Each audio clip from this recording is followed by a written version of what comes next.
جيب الصديقه ديالها باش ترومبلاسيها هاد الليله. وصلت الوقيته وهنا غتفيريفي راجلها واش ناعس ولا فايق. شرحت للصديقه ديالها اشنو خاصها دير وما تبوجي ما والو، غير تبقى في بلاصتها. هاجر تغطات بالمانطا وخايفه الا الراجل ينوض ويعيق بيهم. امال غتلبس الحوايج ديالها، الكسوه ديالها الحمراء باش تمشي تزاد العشيه. هاجر تقول لها جات معاك، وهنايا غتطمئن وغتمشي وتخليها في بلاصتها. الصديق ديالها اللي كان كيتسنى فيها ويقول لها فين تعطلتي، غتقول ليه غير شويه الماكياج راك عارف، ومن بعد تركب فرق الموتور يلا رول.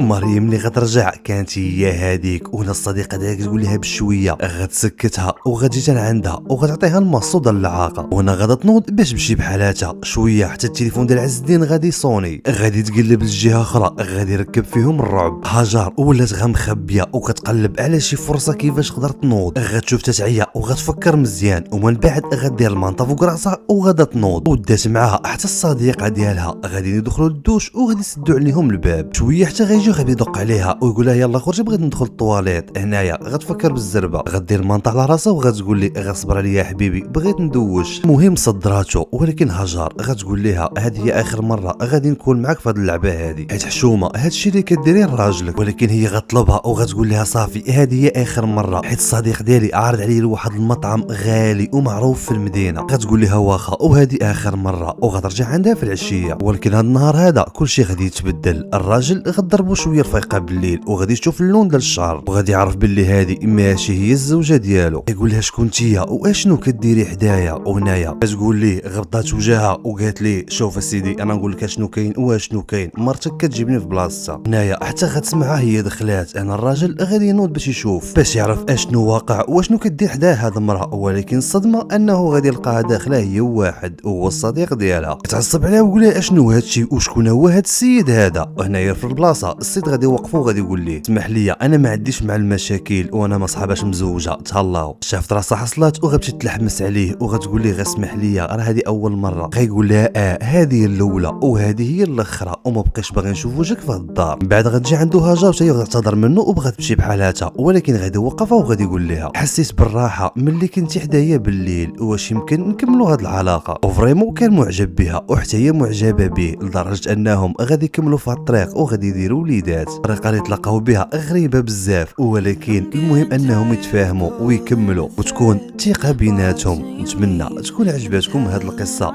والقصص اللي كنشر لكم على الصفحه، وتخلي لها واحد اعجاب وشي كومونتير ولا بارطاجيتيها غدير المزيان. كان معكم خوكم هشام، الى قصه قادمه ان شاء الله.